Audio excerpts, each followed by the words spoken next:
starting off with the under-19 national team in Nigeria. Why did you just delve into the United States? Why didn't you come back home? Honestly, there's been some conversations in the past that didn't lead to much, you know, and for me, it's always about finding the right fit. So when I think about the opportunity with the U.S., and it's the same when we start to talk about the Super Eagles, it's about the vision. So I had discussions in the past, and when it's not clear, when the vision is not clear, it's not for me, because it's important for me that I make the best decisions to progress my career as well. It seems like the future is clear for the Super Eagles right now. Right now, there is a hunt for a new permanent manager, new coach for the Super Eagles. There are so many names, and the call right now is for the NFF to look inward in picking, and you are part of the looking inward. Are you thinking in that direction? Because before this show, I went through your profile. I saw what you have been able to do over the years. And if you are giving, I won't say no, because I have seen your record. When Jose Pizarro came in, I was one of the journalists that profiled him first in AIT. And I'm sorry, Super Eagles' job is the best he's ever done. You understand? We're not going through that now. But the fact is, are you looking at that direction? Yeah, like I mentioned before, when I think about the career and where I want to be, it's the ultimate. You know, Nigeria's a country with so much talent, so much ability, and you know, there's just minimal things that needs to be done to get it going in the right direction. So for me, I think it's very important that this opportunity comes at the right time, which I think it is. A World Cup in the United States, with me being a Nigerian American, I think is very important, and I think the stars are aligning. So I would say yes, I'm considering. Do you have what it takes to be the next Super Eagles coach? Because one thing that has worked against a lot of people, they don't have, I don't know if I'm using it, they don't have the balls, you understand? Yeah. Sometimes you are told, as a Nigerian coach, you are told, okay, some of these foreign-based players will just come and boss you around. I know that probably won't happen with you because you were born and bred over there. Do you have what it takes? Tell us if you have what it takes. Tell Nigerians. Yeah, 100%. I think, first of all, you got to have confidence in what you're doing. You got to have good experience. Not just experience. A lot of people talk about experience in terms of number of years. You have to equate that also with quality of your work. I have a lot of quality in years in what I've been doing. So no player can come to me. Of course, they can have ideas, we can share ideas, but no player can come to me and boss me and tell me my own ideas and how we should be doing things. So I think it's important that you have, like the word you said, boss. It's very important that a coach and the players look at you and they have to believe that you know what you're talking about, or they won't execute for you. And a lot of that's about relationship. I'm not sure that's been done in the past, but one of my primary things would be go and meet the players, go and meet the core leaders of the team and discuss briefly the past and help them prepare to move forward, because there's a lot of work to be done. I hope Nigeria, whoever they hire, I hope they have a long-term vision in mind, because that coach needs to not only do a good job for the Super Eagles, I think whole football in terms of development from top to bottom needs to be affected by this person. Even though the job is for the Super Eagles, that's the main priority, there needs to be a vision in terms of football top to bottom. You have lots of followers. Final question for you. If you are given the Super Eagles job, I'm projecting now, yeah. If you are given the Super Eagles job, are you sure they will be proud of what you bring to that table? Yeah, I've already started to play it in my mind. You know, I've had people have come and spoke, like you said, a lot of people. You have a lot of followers. A lot of people have mentioned that it just seems like I'm the right fit for this moment right now. Is asking for someone like me. I think Nigerians are hungry for an indigenous coach. I think the board probably wants someone with European or Western type experience, and I just think I'm the best of both worlds. I think I bring everything to the table. Anyways, Michael said, Nsiem said he has everything it takes to be the next Super Eagles coach. I just hope that the NFF and everybody running Nigerian football are listening. Thank you so much for coming on Sports 5 on Africa Independent Television. Thank you. Appreciate it. Thank you. Yeah. We'll take a short break, and when we return to be time for our analysis segment. Please do stay with us. If we compute how much we have spent on hiring foreign coaches over the years and the impact on our economy and sports development, it will be clear to us that the investment may not really want it. I therefore join the call for the Nigerian Football Federation and our sports authorities, our current Minister of Sports, a very good friend of mine, John Eno, to use the current window that is now open to give our local coaches a chance to show what they can offer.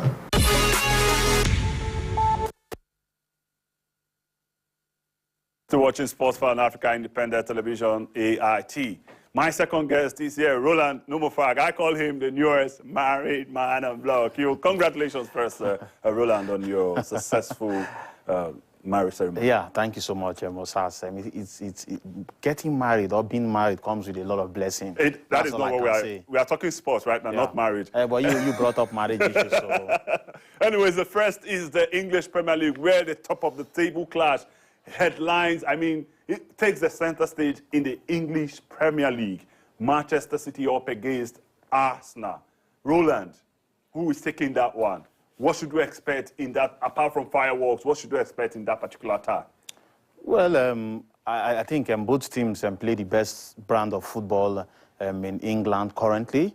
You're looking at the Arsenal, the fact that their last two meetings between them and Manchester City, they've won Manchester City in those matches. One, of course, the English Premier League, and the other one, the Community Shield. So for Arsenal, they will feel like they can actually go to City of Manchester Stadium or Etihad to actually get something from it. And for Manchester City, a team that has not lost a game since last year, that's December, and that was the last time they lost a game, and that was in the English Premier League against a certain team known as Aston Villa. So for Manchester City, they are in form. So on paper, I think a lot of persons, including myself, will tell you that Manchester City are the favourites going into that encounter because they rarely lose match at home. They really struggle whenever they've come up against the likes of Arsenal. They've been dominant and they've been formidable in recent years, or should I say under Pep Guardiola's tenure or leadership. But in their last two matches against the Gunners, they've lost that one. But Arsenal will feel they have what it takes. But personally, I think the match is going to be tough. It's going to be tricky for both sides. Both sides are going to be both teams are going to be very cautious because, of course, this is a match. If Arsenal ends up winning this game, they have momentum on their side. Oh, we could beat Manchester City, then we can beat anybody. And not forgetting that Arsenal has scored a lot of goals in their last few Premier League matches. They are scoring for fun, scoring 6 goals, scoring 5 goals, scoring 4 goals away from home. So City will also be terrified or will be worried about Arsenal attacking players. That's you're looking at Odegaard, Bukayo Saka, Martinelli and the rest of them. So you feel Arsenal, Havertz also has been in the mix recently. So you feel Arsenal probably has nothing to lose. Why for Manchester City, I think they will be under more pressure. Of course, they just won the Premier League. They've won it thrice in a row now, looking to see if they can do the quadruple time, which I think this season is not going to happen because it's looking like a Liverpool or Arsenal might just end up taking the league title away from the clutches of Manchester City. Anyways, just before we move over to Manchester United, let's quickly take a look at Chelsea up against Burnley, a struggling side. Burnley, they were able to put out a victory just before the international break. What do you expect in that particular game? Do you see an upset in that match? No. I think with all Chelsea have gone through this season, I think they are currently seated 10th in the English Premier League table, not where they ought to be. The last time you saw Chelsea struggling like this many seasons ago when Leicester City won the league, I think also last season, so that they were not able to participate in the UEFA Champions League. I think for Chelsea playing at home with a full-strength squad, of course, Romeo Lava just this week, it was confirmed that he's going to be out of the whole season. Yeah, of course, he has really played for them. So just 35 minutes. Yeah, so this season, since he joined them from Southampton, so you think Chelsea with Jackson starting for them at front there, the likes of Cole Palmer, who has been in superb form. A lot of persons expected to see him doing the international break for England, but he couldn't get game time as probably he would have wanted or they would have seen. I think he has been one of the brightest young players this season. Then, of course, Enzo Fernandez, the Argentine World Cup winner, and Caicedo that was also bought with huge money from Brighton. I think playing at home against Burnley for Chelsea, they should be able to win Vincent Kompany's Burnley at Stamford Bridge. The tank, that is Onyeka, will be involved for Brentford when they take on Manchester United. We saw what he did in the first game for Nigeria when they played Ghana. He was exceptional in that game. Yeah. And now he's bringing that into. We just hope he's able to play because he got a knock in that particular game. But against Manchester United, do you see them as a trouble for Manchester United? Yeah, of course. Definitely. Brentford, whenever they play at home against any side, they are threats. They give you a run for your money. Even if you end up winning them, you have to sweat it out. You don't just get it so easy. And for Manchester United, they've also been struggling, not in their best of form. The likes of Rashford not hitting the right spot at the right time. So United are struggling actually, but you want to believe that FA Cup victory before the international break against Liverpool, that might just spur them on against Brentford, going away at the Community Stadium. It's going to be tough, but I think Manchester United actually have what it takes to defeat Brentford. Interesting match. The 29 fixtures are lined up for your viewing pleasure. It starts with Newcastle United later today up against West Ham United, Bournemouth, Everton, Chelsea, like rightly heard, versus Burnley. Nottingham Forest deducted points, but their coach said there is no problem, that he has what it takes to take them through to the next season, not being relegated. Interesting fixture. Liverpool up against Brighton and Hove Albion. You know Liverpool are a team also vying for the title. Let's quickly take a look at the German Bundesliga, where one man is making the news. Who is that person? Xabi Alonso.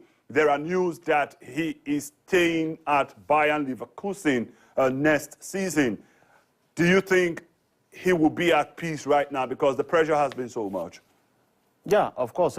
This Bayer Leverkusen is a place he calls home, and that's home for him. So no need, just one season. No need going to Liverpool. No need going to Bayern Munich. Of course, he was always going to join those big clubs, or one of those big clubs in the future. It could be Real Madrid. Of course, he played for Liverpool, he played for Bayern Munich, and he also played for Real Madrid. So there's a possibility that he might also join any of those clubs in the future. But for now, I think it's a right decision made by him to actually remain with Bayer Leverkusen. This is a team that from nowhere, when you look at their budget compared to the likes of Borussia Dortmund, of course, the big boys there, and Bayern Munich, they are nowhere near them in terms of budget and money spent. But look at where they are. Unbeaten they are the only unbeaten European team I can remember now.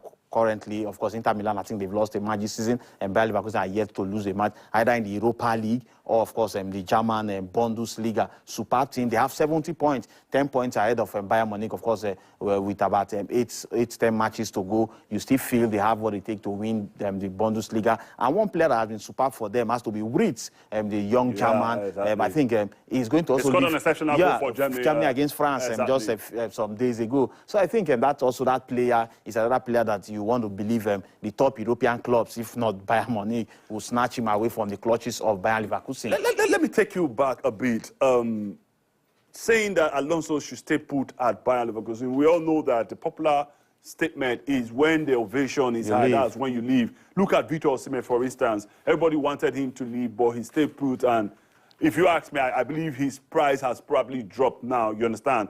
Don't you think that might just be the case? Victor Osimhen actually signed a contract. If you want to buy Osimhen now, I think it's from over 120 million. But the form he was in. Yeah, but of course he signed a contract. Before he signed that contract, it wasn't up to that amount of money. So it was even that form that he signed the contract. Oh, okay, the form dropped. This season he signed a 5-year extension. So probably if they even said Victor Osimhen, for instance, it's going to cost a lot of money, any club. But don't you think Osimhen can actually play for any top European club and it's going to be a starter? That's to tell you for a fact. Napoli is struggling as a team, but of course, since he came back from the international break, he has been scoring goals for fun for them, even though the team is not doing well. So it's not just about Osimhen, it's about the team not doing well. He's scoring these goals. So then, of course, you look at Xabi Alonso, I still feel he's still a young man, he's still a young lad, he's very good, or he's still learning the rope. Of course, he has not played in the UEFA Champions League with Bayer Leverkusen. He's only playing in European second tier and, of course, then the German Bundesliga. You still need to test your mettle when you come up against probably the likes of Man City, the likes of Bayern Munich, the likes of Paris Saint-Germain, and those bigger European teams. How are you going to cope? Well, that's when we're going to see the stuff he's made of. Of course, like I said earlier, he's going to leave Bayer Leverkusen in the future. He's going to leave them, but he has said he's going to remain with them. He thought about it during the international break. He needed time, and he's going to remain with them next season. And we are hoping that your background next season is going to be Bayer Leverkusen, not Bayern Munich. Because you're seeing Bayern Munich players celebrating. It is Borussia Mönchengladbach up against Freiburg, Eintracht Frankfurt up against Union Berlin, Bayer Leverkusen up against Hoffenheim, and RB Leipzig will take on Mainz. Bayern Munich, who are 10 points behind the leaders. Bayern Leverkusen are up against Borussia Dortmund. That is their match of the week in the German Bundesliga. And on Sunday, it is Augsburg versus Cologne. Stuttgart up against, and of course, Bochum up against Darmstadt. Very quickly, let us take a look at the Italian Serie A, where Nsiem is expected to be in action when Napoli take on Atalanta. Two Nigerians are expected to slug it out with each other in that particular game. Talking about Lukman and, of course, Nsiem. Roland, just take us through this very quickly. That has to be the biggest match of the Serie A season. I think one other match will be Lazio, Juventus. But you're looking at Napoli and Atalanta. Both teams pushing for European sport. Atlanta also pushing. Gasparini's men, they are pushing for European sport. But of course, their form has actually dipped of late. You think now they are going to Diego Armando Maradona Stadium, who Napoli has actually lost more than maybe about 3 matches. 3 league matches or more at home this season. That was what didn't happen last season when they went on to win the league. They were formidable, but at home they've been shaky. I think Atlanta actually has a chance against Napoli. But Napoli, you expect the likes of Victor Osimhen, Kvaratskhelia to actually be in great shape. If both players are in form, then I think Napoli should be able to win Atlanta tomorrow. Fiorentina up against AC Milan. Yeah, that's another big match. That's another tough one. If you look at AC Milan roster, their upcoming matches, they have tricky match and play Juventus, play Inter Milan, and all that. So you just feel AC Milan also they were also looking at probably qualifying for the UEFA Champions League, and because they didn't do well in the UEFA Champions League this season, and when they finished out, and they're currently playing in Europa League. So Fiorentina at Florence, they are a very stubborn team. They are doing well also in European competition. So I think it's going to be a cracker. Why for Lazio, Juventus? Tough match. Juventus vastly experienced. And Lazio, most of the time, when you feel they should do something or they should probably get a result, they've not been able to get those results. Interesting fixtures as well in the Italian Serie A. Definitely, I'll be looking forward to this one between Napoli and Atalanta, where 2 Nigerians will slug it out. Of course, Fiorentina also another match to look out for. Fiorentina up against AC Milan, and the match between Lazio and Juventus. Interesting fixtures there. But Roland, that is where we will draw our curtain on today's edition of Sports 5. Thank you so much for coming on the show. Yeah, thank you for having me. And of course, Inter Milan. Your bride will be waiting for you at home. Please go meet her. It's good to be married. Marriage comes with a lot of blessing. Marriage comes with a lot of blessing. That is what Roland have just said. Marriage comes with a lot of blessing. Thank you so much for coming on the show. And that was our time on the day's edition of Sports 5. We'll be back next week with another interesting show. Until then, I remain Osai Bovo Sifo.